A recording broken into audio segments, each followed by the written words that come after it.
Bonjour à tous, alors non, c'est pas Stéphane Pedrazi, je me présente Aroni Chaudhuri, économiste Afrique chez Coface. J'espère que vous avez bien profité de votre pause déjeuner.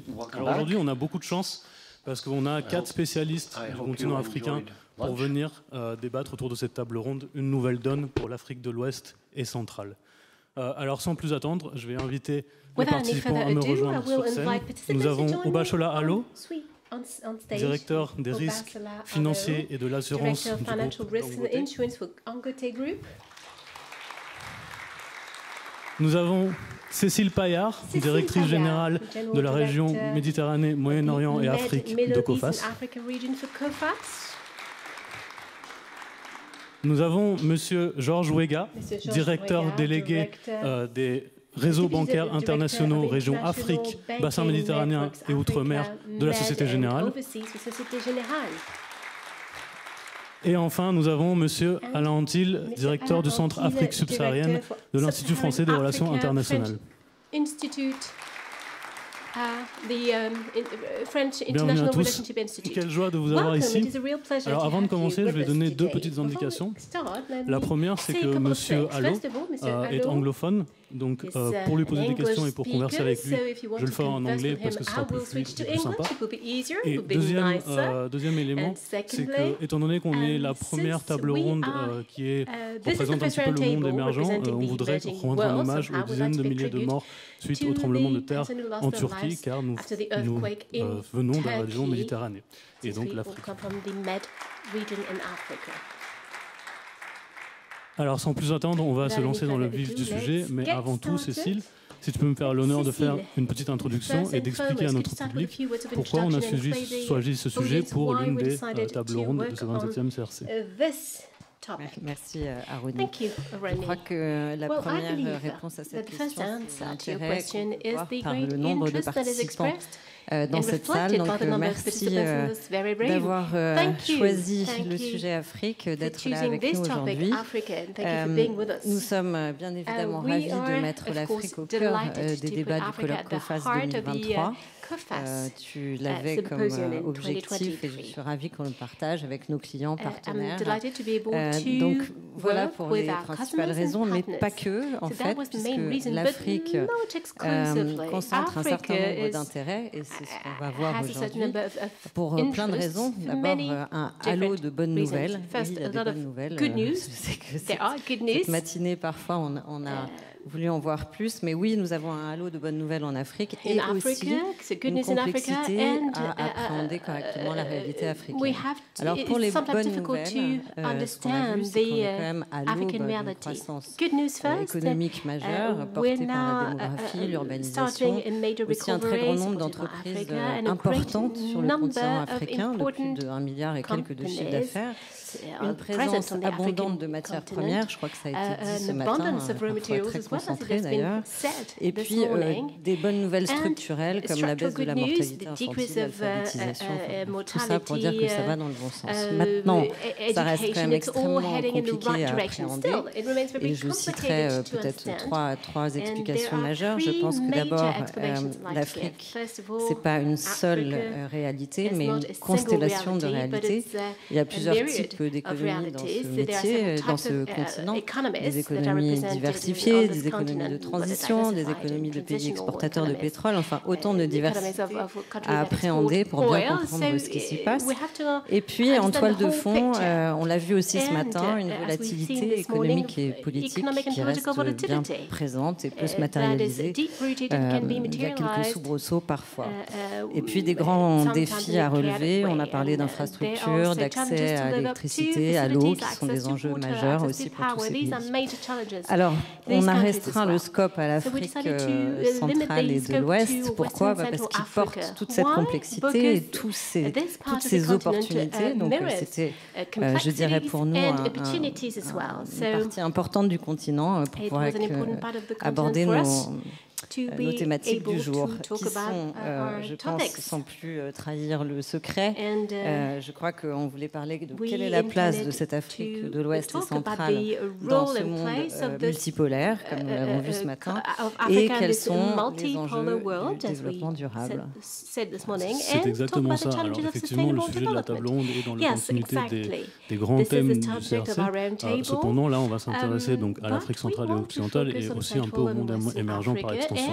Alors sans plus attendre, on va entrer un petit peu dans la première partie de cette table ronde qui va être donc, une partie plus géopolitique.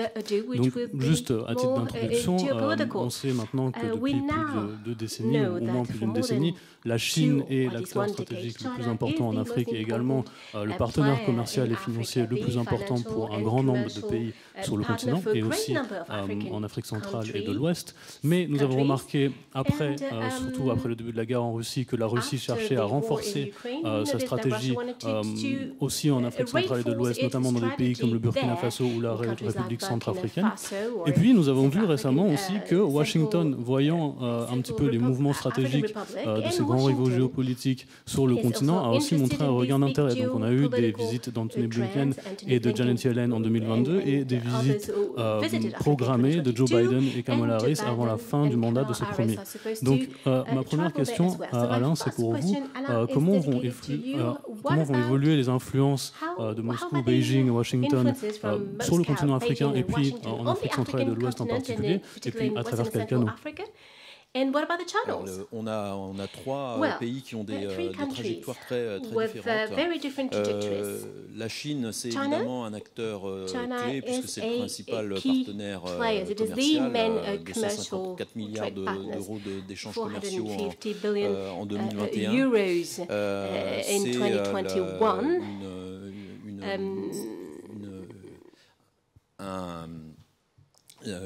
Une focalisation sur les infrastructures et les corridors, donc pas une prise de pouvoir, mais en tout cas une présence de plus en plus importante qui inquiète d'ailleurs les autres partenaires du continent africain. C'est de manière paradoxale assez peu si on compare au volume des échanges commerciaux. C'est pas un investisseur très important. This country is not a huge investor. There are several European countries or the US that from China in this case, most of the time, as you said, it has become the biggest bilateral moneylender, far beyond Eurobonds, but China remains the main player. Ever since the COVID crisis, some of the debts were not to be paid back, so China slowed down dramatically. Et puis la Chine, c'est aussi, et ça c'est moins connu, une implication de plus en plus visible et de plus en plus forte sur les questions sécuritaires en Afrique subsaharienne. Et ça c'est assez nouveau. C'est évidemment la participation à des opérations de l'ONU, mais c'est aussi la lutte contre la piraterie. C'est des sociétés militaires privées chinoises qui commencent à arriver. Donc on est vraiment dans une configuration très importante. Et puis j'oubliais quelque chose très notable, c'est évidemment l'avance qui a été prise par la Chine sur certains métaux critiques, sur l'exploitation de certains métaux critiques en Afrique subsaharienne comme ailleurs. La Russie a un parcours très différent. Il y a eu un abandon après la chute de l'URSS, donc on a pratiquement pendant 20 ans une diminution de l'intensité des échanges et même de la présence diplomatique of exchanges and diplomatic representation from Russia on the continent, and then a revival, let's say, for the past 10 years, that is expressed with investments in oil and gas, obviously, mining industry, and fertilizers as well. Mais surtout, ce qui caractérise l'arrivée de la Russie, c'est évidemment le secteur sécuritaire. Au niveau commercial, les armes sont surreprésentées par rapport à tout le reste.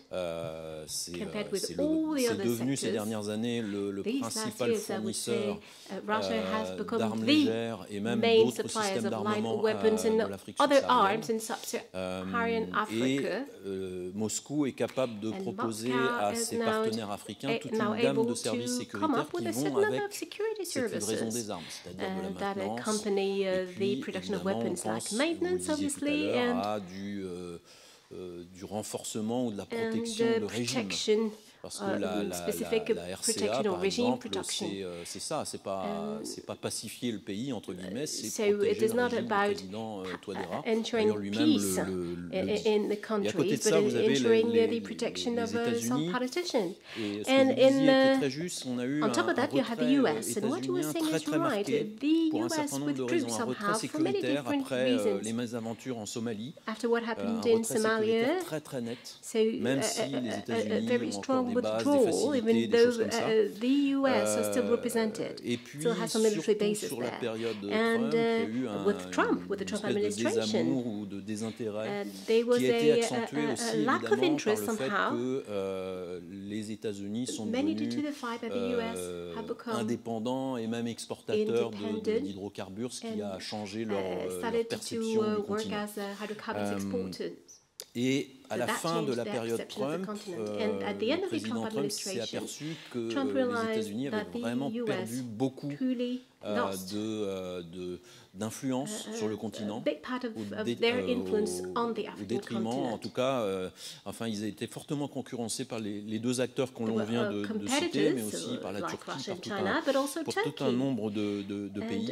Et là, on a, depuis l'arrivée de l'administration Biden, une multiplication des accords bilatéraux, d'échanges bilatéraux. Je crois qu'on a 800 accords qui ont été signés depuis 2021. 800 accords commerciaux et d'investissements bilatéraux. Aujourd'hui, dans l'énergie propre, dans les infrastructures, dans le digital, parfois dans la santé. Juste pour terminer sur cette question, les États-Unis, c'était en 2021 64 milliards d'échanges avec le continent, contre 254 pour la Chine. Alors qu'en 2008, les échanges des États-Unis avec le continent, c'était 142 milliards d'échanges. On est passé de 142 à 64. They moved from 142 down to 64.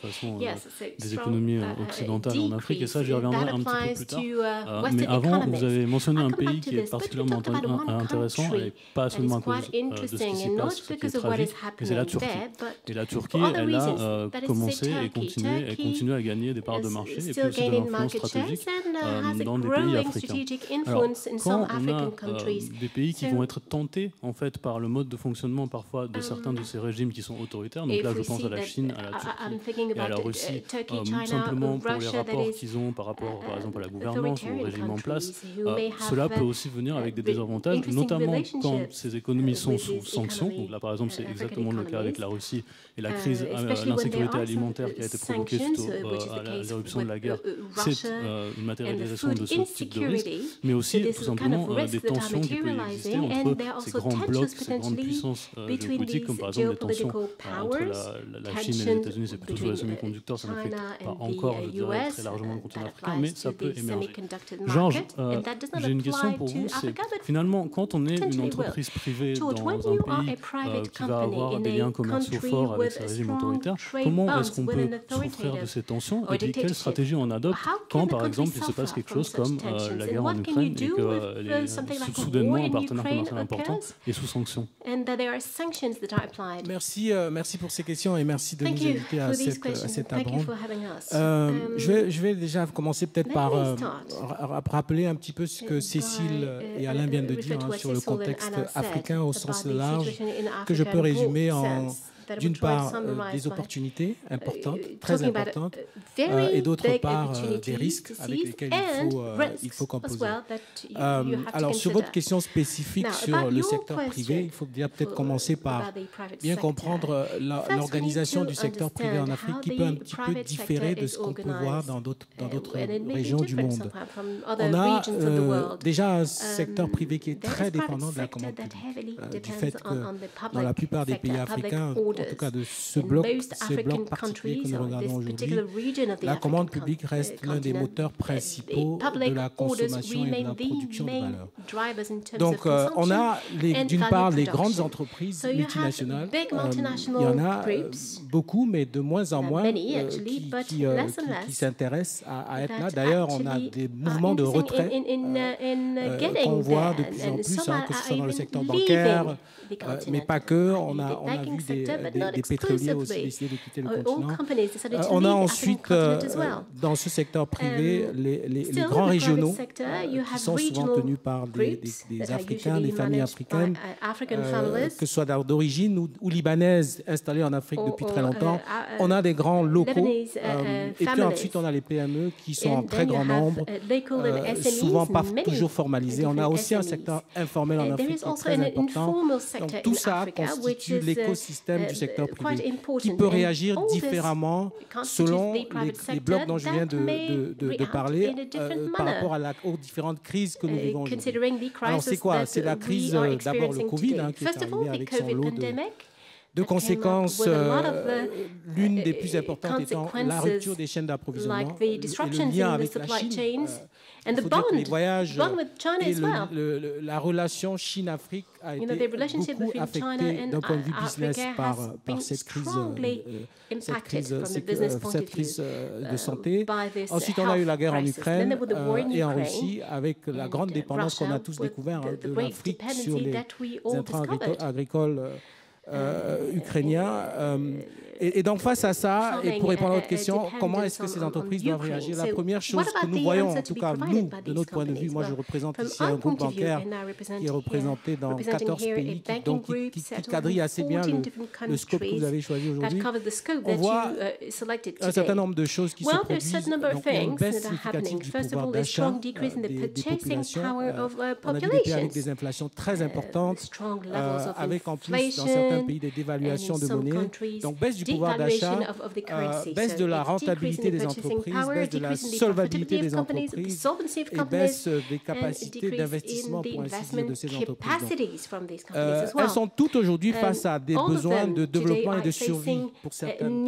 Et donc il faut revoir de manière assez significative les partenariats avec les fournisseurs d'hier, avec ceux qui peuvent être ceux de demain, et on parlait aujourd'hui de la Turquie et d'autres.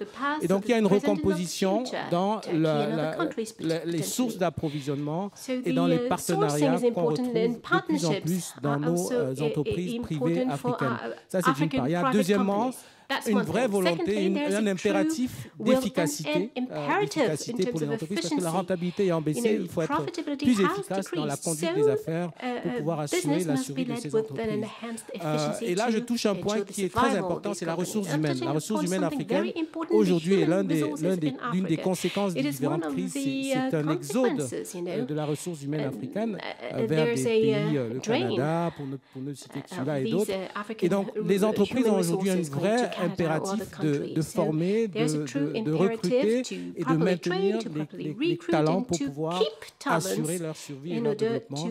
Et enfin, je dirais, elles ont des besoins de renforcer leur gouvernance. Parce que moi, aujourd'hui, institution financière, avec ce qui s'est passé, évidemment, on a un regard plus attentif sur la manière dont les entreprises conduisent leurs affaires. Et donc, la gouvernance d'entreprise aujourd'hui devient essentielle.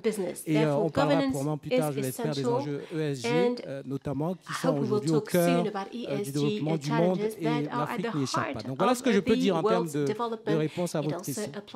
Merci beaucoup, Georges. Effectivement, la gouvernance, on en reparlera. On en reparlera sous le spectre de l'ESG, mais aussi de gouvernance en termes publics. Mais avant, Obashola, I would like to ask you a question, because we have been talking about a lot of the emerging powers that are present in Africa and who have great influences. But there is, one geopolitical region that we have not mentioned yet, which is Europe, which used to be one of the most important actor in Africa, which has lost both considerable influence and considerable market shares to these large emerging countries. And when the energy crisis after the Ukraine war erupted, we saw several large European countries turning back towards their African counterparts in order to secure critical supplies of hydrocarbons, notably oil and gas. So in your opinion, has the time come for European countries, and by extension European companies, to reshape their relationships with their African counterparts? Thank you very much, Aroni. To look at the question you have asked, it will be necessary for us to look at what has been the approach of the European Union to the relationship with the African sub-region. And looking at it critically, it's been more to the interest of the European countries than to Africa. There has been a lot of meetings, EU, AU, African Union meetings in the past, summits. The recent one was in Brussels, 17th and 18th of February 2022, where the issue of partnership is also emphasized. But however, there has been talks about partnership with Africa, but more in the breach because the promises are not always fulfilled. And this was highlighted by the President of South Africa, who said there are a lot of unfulfilled promises. And so, like you rightly said, the European Union and countries will need to change their approach to Africa. But why? What is the importance of Africa in these African countries that necessitates a change of approach by the European Union? First of all, if you look at these countries in Western and Central African region, which forms the bulk of sub-Saharan Africa, from the report of the United States, strategic report for 2022, which was recently released, it was stated in the report that, which we all know, by United Nations statistics, 25% of global population will be from this region. In other words, about 2.1 billion people will come from that region. That's a huge market demand for European countries. Secondly, if you look at the location of these countries in West and Central Africa, they are located in the strategic commercial and trade axis of Atlantic Ocean, Indian Ocean. So that's important for Europe. Thirdly, if you look at the voting rights, voting groups in the United Nations, about 28% come from this group.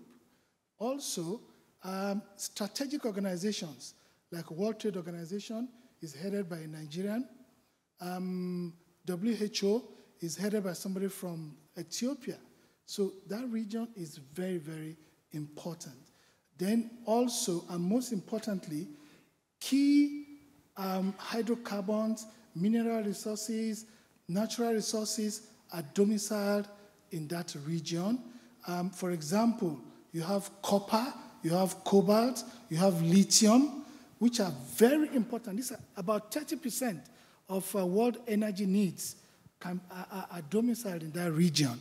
And so it's a very, very important region for Europe.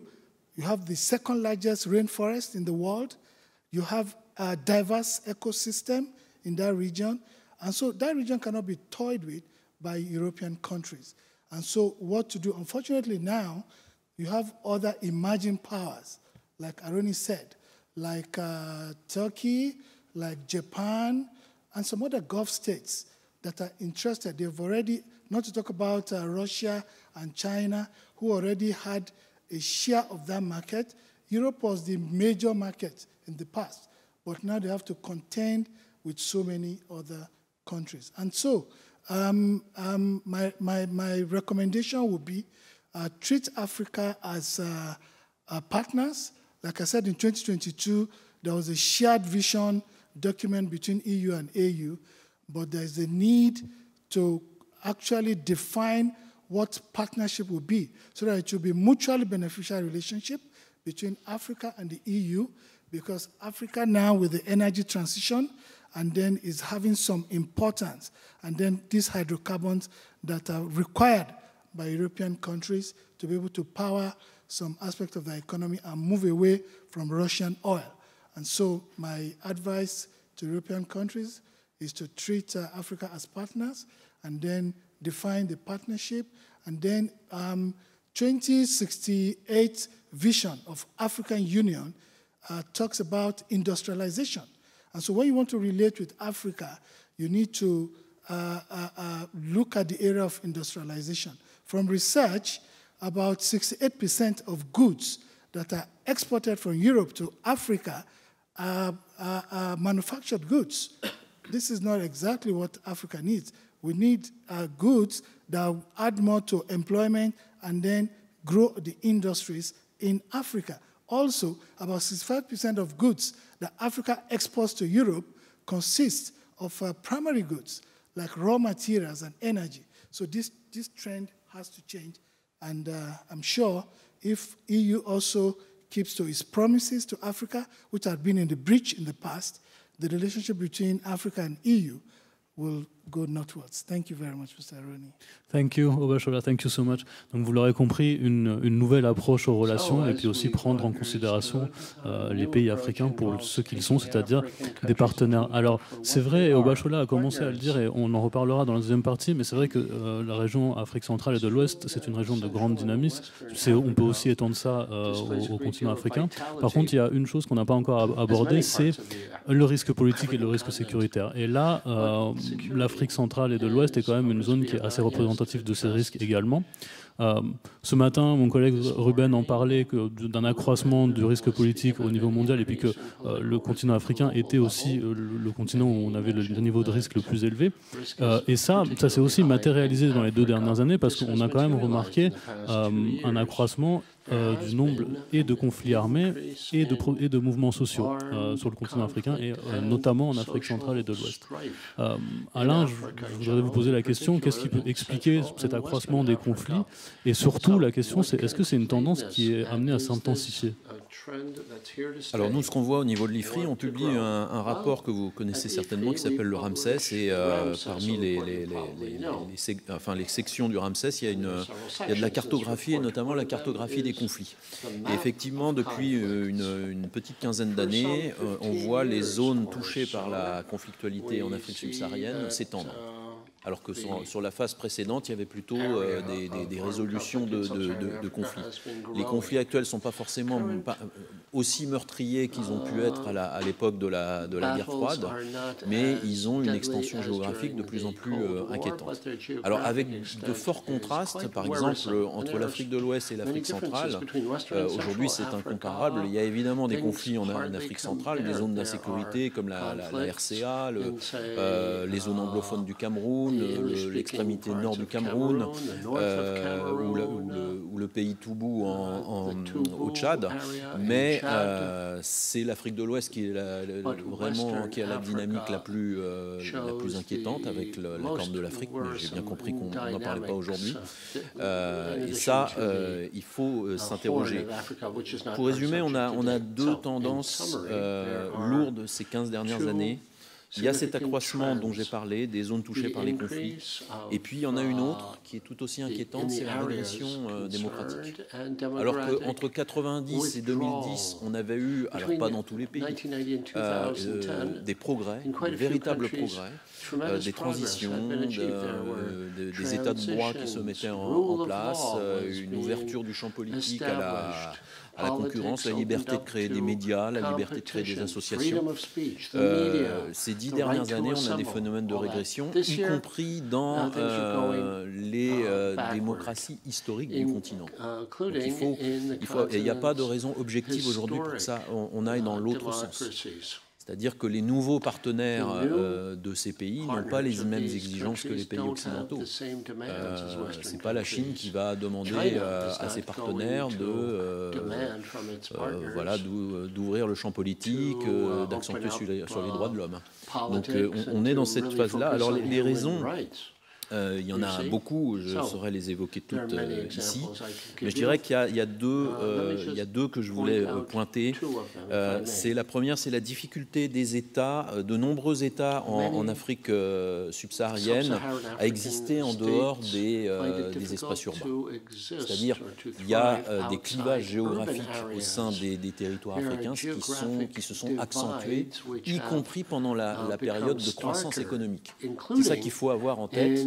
La croissance économique enregistrée notamment entre 2000 et 2015 a considérablement accentué les clivages géographiques. C'est-à-dire qu'il y a des zones en Afrique qui n'ont pratiquement pas été touchées par cette amélioration des conditions. Et ça a accentué des clivages régionaux très très forts. Ça, c'est le premier point. Le deuxième point, c'est qu'on a dans les espaces ruraux, dans certains espaces ruraux, une augmentation considérable des densités humaines. Alors, la croissance démographique peut être une chance, notamment pour la croissance économique. C'est pas corrélé à 100%, mais ça peut être une chance. Dans certains espaces ruraux, on a une fragilisation des équilibres sociaux parce qu'on a une densité de plus en plus forte et une multiplication des conflits fonciers et d'accès aux ressources qui sont très difficilement régulés par la puissance publique. Et c'est ça le problème. Alors, ce n'est pas les deux seules raisons, mais ça, c'est quelque chose que je vous apporte en quelques minutes et qu'il faut méditer. Si on regarde l'Afrique de l'Ouest, pour répondre à votre question, si on regarde sur les 10 dernières années, l'extension des conflits est manifeste. Évidemment, il y a le Sahel, en particulier deux pays, le Mali et le Burkina Faso. Ce sont deux pays qui sont en train de s'effondrer sécuritairement sous nos yeux. Et je pèse mes mots, c'est un effondrement qu'on est en train de voir. Ces deux pays ne contrôlent plus moins d'un tiers de leur territoire, en réalité. Ça a commencé à déborder sur les pays voisins. Évidemment, il y a le Niger, mais aussi maintenant le Bénin, le Togo, un petit peu la Côte d'Ivoire, et au Ghana, il y a déjà des implantations djihadistes. Évidemment, on a tous en tête aussi le Nigeria, où il y a une multiplicité de conflictualités. Donc, je finis là-dessus, parce que j'ai été un peu long, mais ce n'est pas un message d'espoir. Il y a évidemment beaucoup de choses intéressantes d'un point de vue économique qui se déroulent, mais il y a aussi ce problème. C'est un peu apocalyptique quand même quand on entend, Alain, si je me permets. Je pense que je me permets de breach un peu le process. Je vous redonne la parole. Je pense que ce qui est dit est exact. Enfin, moi, je vis sur le continent et j'arpente tous ces pays assez régulièrement. Je pense que ce qui est dit est exact, mais je pense qu'il faut bien garder en tête également qu'il y a en face de cette présentation des réponses adéquates qui sont mises en place par les différents pays, en tout cas ceux qui ne sont pas encore affectés par ces puissances étrangères. Voilà, donc je vis en Côte d'Ivoire, je vais souvent au Sénégal, au Bénin, au Togo, y compris dans les parties nord. Et ces États, et on en rencontre les dirigeants régulièrement, sont très conscients de la situation, prennent les mesures nécessaires pour minimiser le risque, pour limiter les impacts de ces crises-là. Donc voilà, je voulais quand même juste apporter un petit peu de bémol sur ce qui a été dit. Voilà, merci. Oui, bien sûr. C'est-à-dire que ça peut paraître apocalyptique, mais après, on le dit, on le répète, c'est-à-dire qu'il existe toujours un très grand dynamisme dans cette région, et même quand il y a des problèmes sécuritaires. C'est d'ailleurs, en tant qu'économiste, quelque chose qu'on remarque quand on étudie les économies africaines, c'est-à-dire que parfois, malgré tous les maux qu'il peut y avoir, il y a des économies résilientes et dynamiques, malgré le fait qu'il y ait des conflits, qu'il y ait des problèmes structurels. Donc ça, je pense que vous prêchez un convaincu. Cécile, dans des pays où l'instabilité, l'insécurité augmente, l'environnement des affaires et l'environnement opérationnel devient plus difficile. Donc, comment, là, et pour le coup, on s'adresse aussi à notre public, c'est comment des entreprises qui souhaiteraient s'intégrer sur des marchés qui peuvent paraître assez risqués et complexes de prime abord, comment est-ce qu'elles font ? Je pense que d'abord tous les entrepreneurs dans cette salle savent que entreprendre, c'est aussi prendre des risques. Donc ça, c'est la première chose. Après, sur le continent africain, évidemment, il y a des risques spécifiques, comme on vient de les voir. On a eu, en matière de préparation de cette table ronde, beaucoup d'échanges avec nos clients, nos partenaires qui sont présents sur le continent. Et il est ressorti 4 éléments clés qui sont très optimistes, Georges. Donc, le premier est de dire, voilà, quand on est présent en Afrique, c'est un marché à part entière. Et quand on dit un marché à part entière, pour revenir à ce que vous avez dit tout à l'heure, ça veut dire qu'il faut des ressources de talent et des ressources de poids, des ressources financières et des hommes clés pour porter le projet entrepreneurial sur ce marché. C'est aussi, quand on dit un marché à part entière, c'est un marché où on doit exprimer la qualité de nos standards. Ce n'est pas un marché dégradé, c'est un marché qui a des attentes fortes et beaucoup de problèmes à régler, et il faut se positionner comme apporteur de solutions. Et puis c'est un marché qui mérite une attention et une exigence en matière de conformité absolument redoutable. On ne peut pas faire l'économie d'une conformité dans ces pays-là. Alors on voit que tous les blocs et les superpuissances n'ont pas tous la même approche. Alors les développements sont assez différents, mais pour ce qui concerne les Occidentaux, je pense qu'il y a une grande importance qui est donnée à la conformité qu'il faut absolument garder. Le deuxième point, qui était, je pense, on l'a dit, c'est toutes les évolutions politiques et réglementaires.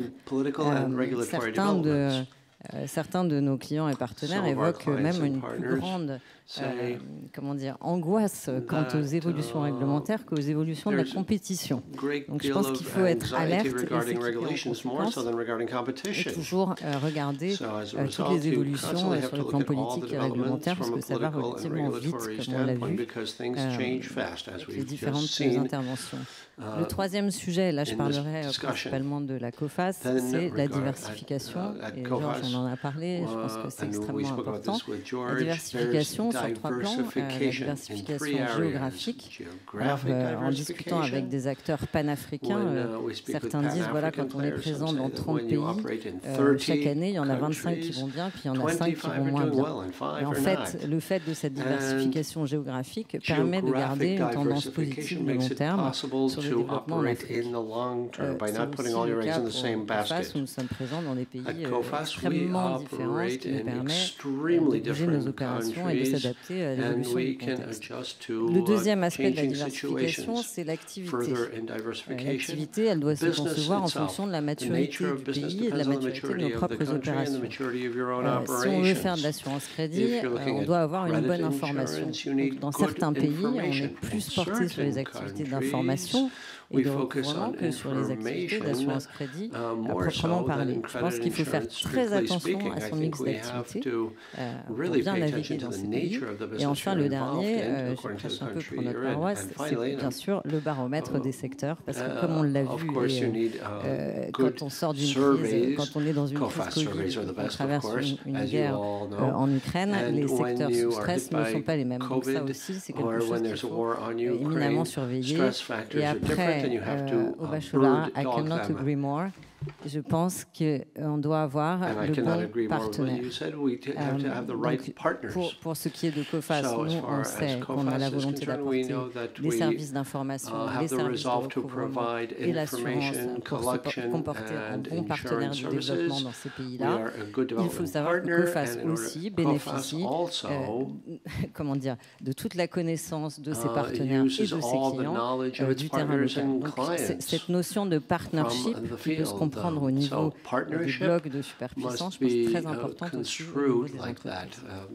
Merci beaucoup, Cécile. On va passer à la deuxième partie de la table ronde. Il ne nous reste pas énormément de temps, donc il va falloir aller un petit peu plus vite. La deuxième partie de la table ronde, ça va être sur les enjeux de développement durable. Et donc, je vais vite introduire en disant, on l'a vu ce matin, la clé de l'agenda global, c'est l'énergie. La plupart des pays du continent africain, et surtout en Afrique centrale et occidentale, ont des déficits d'accès à l'énergie. Et puis, je me rappelle de ce que Lucie a dit, c'est-à-dire qu'un pays pauvre est un pays qui est pauvre en énergie. Donc, Georges Wega, est-ce que vous abordez ce déficit d'accès à l'énergie et comment est-ce qu'on y répond? Alors, très rapidement, quelques faits. Premièrement, ça a été dit, mais je vais renforcer quand même. Aujourd'hui, 40% de la population africaine n'a pas accès à l'électricité. 650 millions de personnes. En 2050, ça va être 2 milliards et 100 millions d'habitants selon les prévisions de tous les analystes. Donc c'est une population qui va continuer de grandir avec une accélération assez forte. Donc si on ne fait pas attention, le gap va continuer de s'accroître. Donc par rapport à ça, le besoin d'investissement est énorme. Maintenant, la bonne nouvelle, c'est qu'il y a des améliorations. Sur l'Afrique de l'Ouest, par exemple, on a un accès à l'électricité qui est passé de 33% en 2000 à 53% en 2019, donc en 20 ans. Aussi, sur l'Afrique de l'Ouest, il y a plusieurs travaux entre les gouvernements qui travaillent sur des solutions d'interconnexion pour pouvoir mutualiser les efforts et baisser le coût de l'accès à l'énergie. Le deuxième point important, c'est le renouvelable. Le renouvelable en Afrique est essentiel. Il est essentiel pour plusieurs raisons. La première, c'est que l'Afrique est un vrai bassin de renouvelables. Quand on parle de l'hydro, de l'éolien et du solaire, aujourd'hui, l'Afrique concentre 40% des capacités solaires du monde, de la planète. Et donc, si on investit suffisamment dans ce domaine, seul avec le renouvelable, on pourrait couvrir 80% des besoins additionnels. Donc il y a un vrai besoin d'investissement. On estime aujourd'hui à 45 milliards de dollars par an seulement sur la production et à peu près 40 milliards par an sur toute la partie infrastructure. Le besoin d'investissement pour l'Afrique pour pouvoir fermer le gap et aller vers ce qu'on espérerait d'ici 2030, un accès universel à l'électrification. Alors ensuite, il faut trouver les mécanismes pour accompagner ces projets. Aujourd'hui, ils sont quasiment tous financés par des DFIs, comme on les appelle.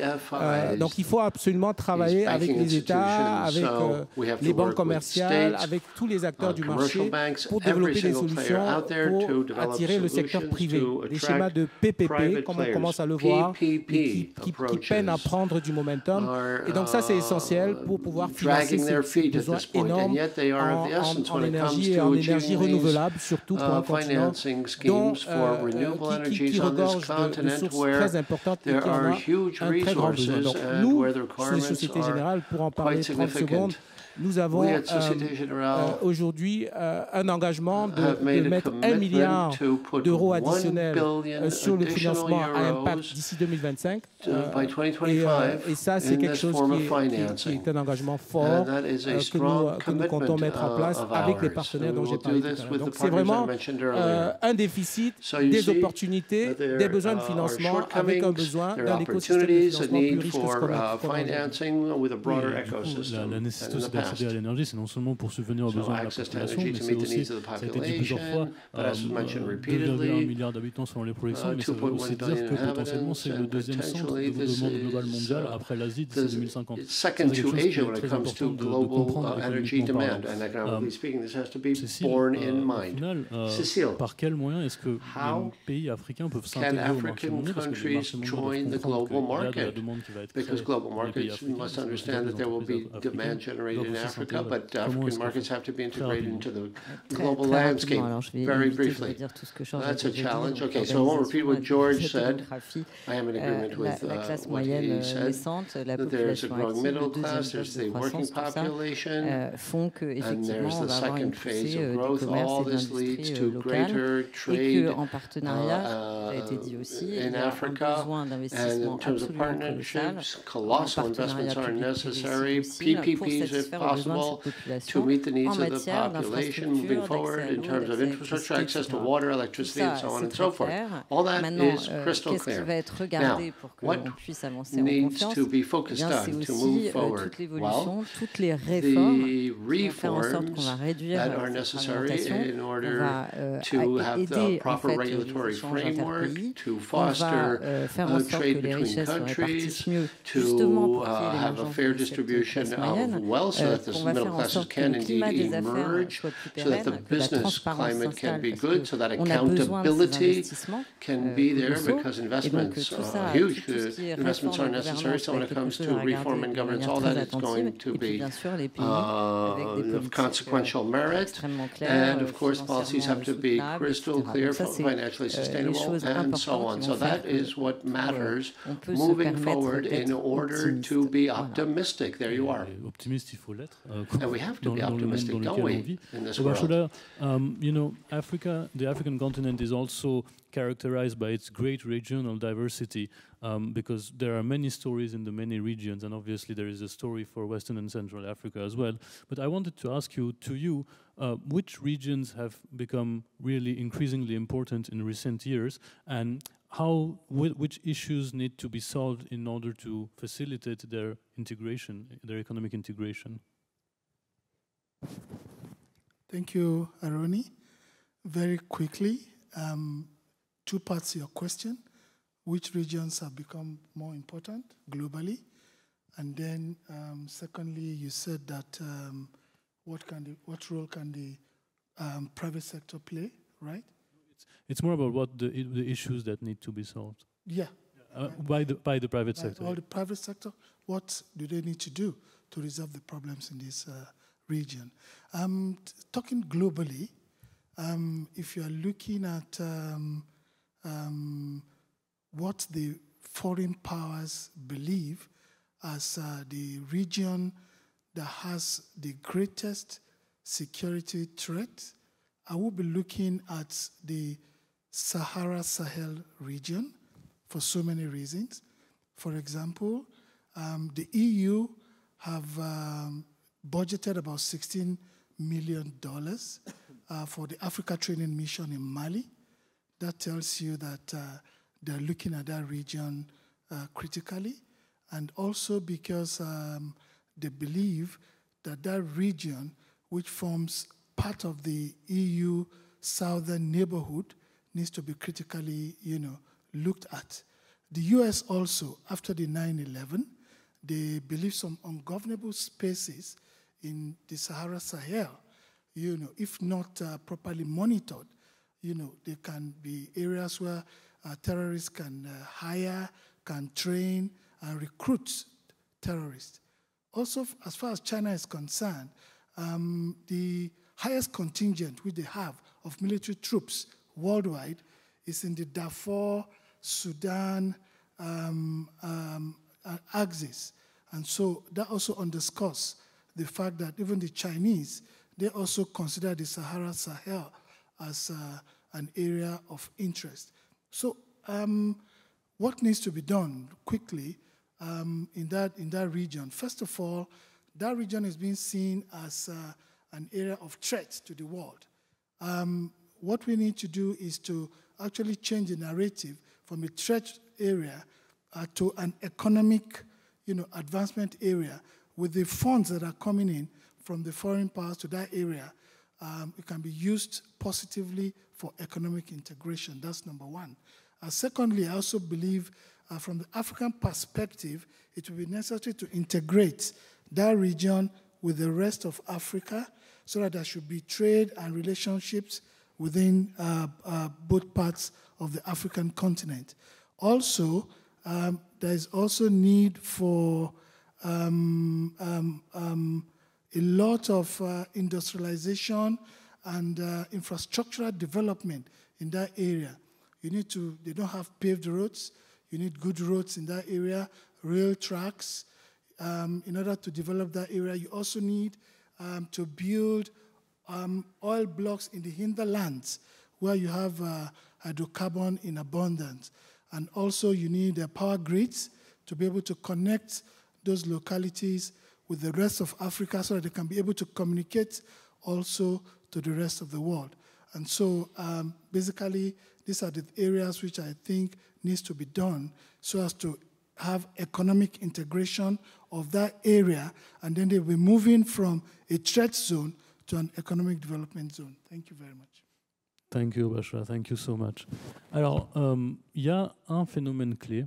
There's one key phenomenon I wish to mention. C'est l'urbanisation. Et pourquoi cette question de l'urbanisation, elle est aussi très intimement liée à la question de la transition énergétique. On a beaucoup parlé de transition énergétique dans l'intervenant du matin, mais c'est vrai que personnellement, je suis resté un petit peu sur ma faim quant à le devenir des pays émergents de la transition énergétique. Alors, pour les pays africains qui vont croître très fortement économiquement et démographiquement, starting to grow significantly from an economic and demographic standpoint, and urbanization is at play. So how do you reconcile sustainable development and economic growth given those daunting challenges? Effectivement, un des phénomènes le plus important que l'on voit dans ce siècle, c'est l'arrivée massive de l'urbanisation massive du continent. On échangeait tout à l'heure et en fait entre 2020 et 2050, en 30 ans, on aura au moins 700 millions d'urbains en plus. 700 million additional urbanites plus que la population de toute l'Europe in Africa. More than the whole population of Europe in 30 years' time will be urban dwellers in Africa. Actually, economic growth should be correlated to urbanization more so than to demographics. Urbanization is an engine because services are set up in urban centers, it drives growth. There are urban corridors that are set up. By 2050, maybe it will be a single city from Abidjan to Yaoundé. Who knows? Because things are densifying at the speed of light.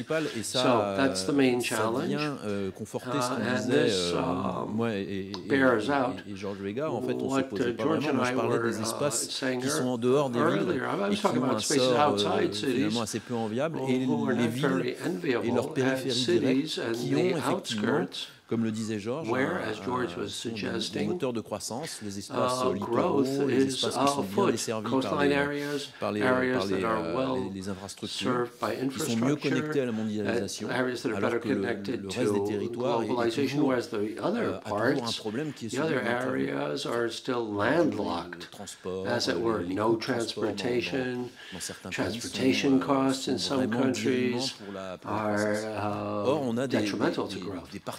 And some territories are booming from an economic standpoint. And companies are in the forefront of all this because we're talking markets here. That's what urban spaces are all about.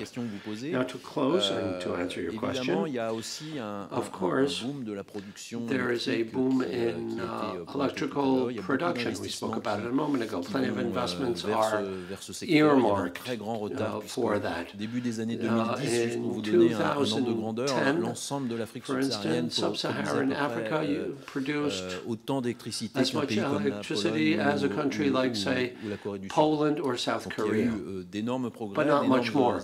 Huge progress has been made on strong investments. There will be a difference when African savings will be channeled to investments into such infrastructures. Can this be done with renewables only? As was mentioned, there's solar energy, there's hydroelectric energy as well, and that's critical energy. Il est, à mon avis, illusoire de penser I think it would be deceptive to believe that sub-Saharan countries will refrain from making the most of their oil and gas resources. When you attend international meetings, you clearly understand that our African partners feel that they should not, refrain from using those resources, whereas China, the U.S., and others have been polluting the world for over 100 years. So partnerships are called for, negotiations must be held, counterparts must be established, but for the time being there's a gap in the way things are construed. Yes, it's going to take a lot of talking, and it's going to take good speakers. It's critical for the future and for energy moving forward. We talked a lot about urbanizations. It seems to me like the local actors, be it corporates, the civil society, or the public authorities, will really be the architect of energy transition and sustainable growth on the African continent. So, in your opinion, how do actors, and obviously such as Dangote, interact in this environment to facilitate the energy transition for sectors that are linked to urbanization? Thank you, Aroni. The issue of urbanization in Africa has been clearly stated here today. And the cost of urbanization is as a result of movement of people from the rural areas to the urban areas. And if not properly managed, it can lead to a lot of crime and social vices in the urban areas. And over the years, that has been the African experience in reality. And a lot of stakeholders have several roles to play, as far as I'm concerned. You have the role of the government, of public authorities, you have the role of the private sector, and you also have the role of civil societies. On the part of government or public authorities, what is expected is for them to be able to build sustainable cities, you know, as people move from the urban areas to from the rural areas to the urban centers. If you have sustainable cities, I'm talking about green cities, I'm talking about green transport, you know, and renewable energy that has been spoken about. Also, emphasis on good education, electricity, water, and so on and so forth in the urban areas. That's the role of government with the facilities available to them. On the part of the private sector, for which I represent, like Dangote Industries Limited. Dangote Industries Limited is the biggest company in Africa, and one of our core principles is that we believe that economic growth in Africa can come as a result of harnessing the vast internal resources of the African continent to be able, through manufacturing and others, to be able to provide for the needs, basic needs of the African people. We need to use internal resources to be able to provide the daily needs of our people in Africa. And that's what Dangote has been doing over the years. Also, one of our companies, which is Dangote Cement PLC, is the biggest cement producing company in Africa. In Nigeria alone, Dangote Cement produces 30 million metric tons of cement per annum, which is more than the requirements of Nigeria. We've been able to move Nigeria from a cement importing country to a cement exporting country. We actually export cement to the West African sub-region. And in the whole of Africa, we are producing over 50 million metric tons of cement per annum. And then the idea of doing that is that we believe that we'll be able to reduce capital flight, create employment in the sub-region, and also create a lot of businesses for our people while meeting their basic needs. Dangote also is currently building the largest single-train refinery in the world that will be producing 650,000 barrels of crude of oil per annum.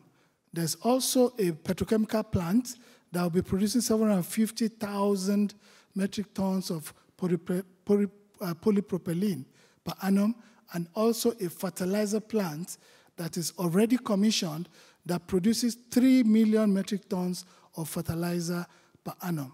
And so you see, with all this, we're able to, you know, from local resources, we're able to meet the developmental and economic needs of Africa. And on the part of sustainability, we believe in adding sustainable value to our stakeholders. We have something which we call the Dangote Way, the 7 pillars of sustainability, because we believe sustainability is a way to go for business sustainability. And so we don't joke. We take our sustainability responsibilities very, very, very seriously. And so that is what we are doing in Dangote to be able to change the narrative and be able to develop the African continent. Thank you very much. Thank you. On a largement dépassé le temps. Over time, we're late, and my communication director is looking at me.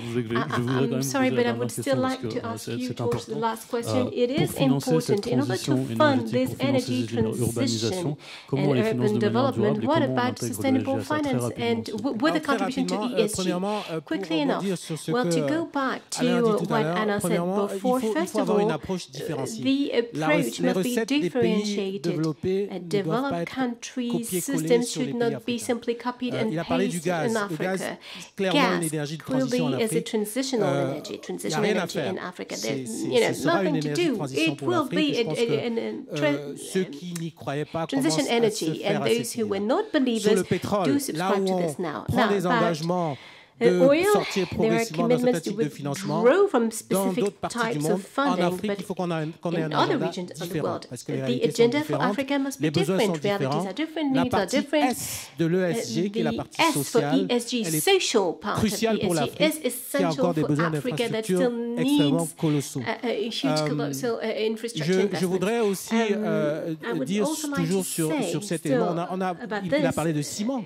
Les cimenteries aujourd'hui, en tout cas dans leur processus actuel, émettent beaucoup de CO2. Est-ce qu'on va arrêter les cimenteries aujourd'hui au risque d'arrêter le développement de l'Afrique? La réponse est non.